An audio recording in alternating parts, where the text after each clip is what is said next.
आदाब, आप देख रहे न्यूज मैक्स और मैं हूं आपके साथ मुनमुन रहमान।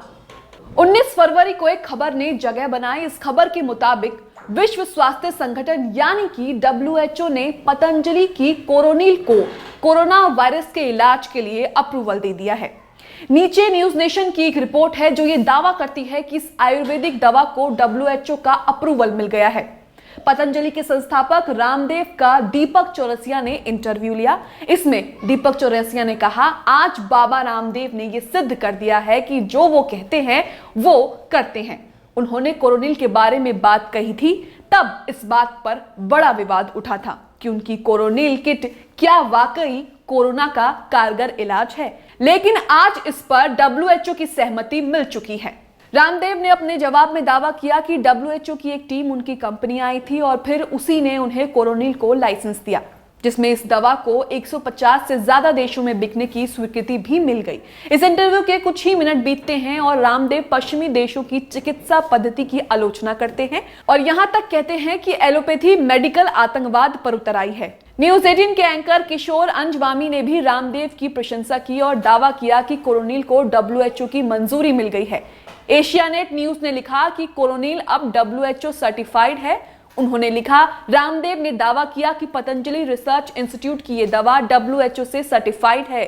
जियो न्यूज और TV9 गुजराती ने भी ये रिपोर्ट किया कि रामदेव ने यह दावा किया है कि कोरोनिल को WHO का सर्टिफिकेट मिल गया है। बीजेपी प्रवक्ता संजू वर्मा ने ट्वीट किया, #पतंजलि कोरोनिल को DCGI और #WHO का अप्रूवल मिलना नरेंद्र मोदी के अधीन फलने फूलने वाले आयुर्वेद और घरों में शुरू हुए #स्टार्टअप सिस्टम के लिए एक बहुत बड़ी उपलब्धि है।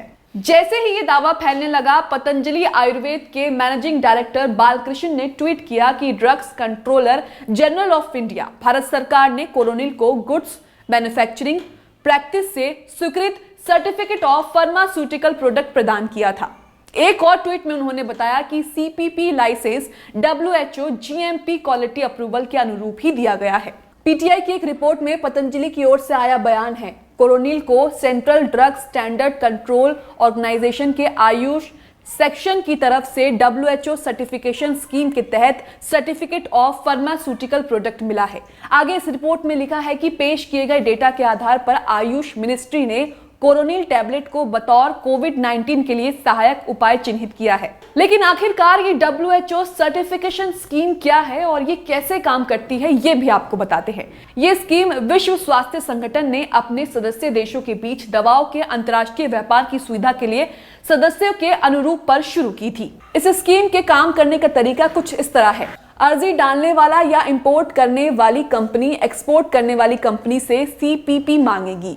CPP यानी सर्टिफिकेट ऑफ फार्मास्यूटिकल प्रोडक्ट। ये CPP कोई सर्टिफाइंग अथॉरिटी ही दे सकती है।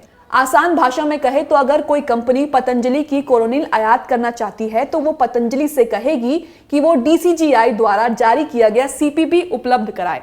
CPP जारी किए जाने पे WHO की कोई भूमिका नहीं होती है। संयुक्त राष्ट्र संगठन ने साफ शब्दों में कहा है कि उसके प्रतीक चिन्ह का इस्तेमाल किया जाना गैर कानूनी है।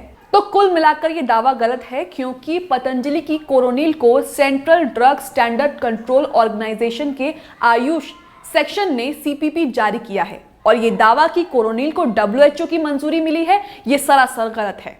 ऐसी कुछ और खबरों के लिए न्यूज मैक्स के साथ बने रहें। चैनल को सब्सक्राइब करना ना भूलें और साथ ही बेल आइकॉन को भी जरूर दबाएं।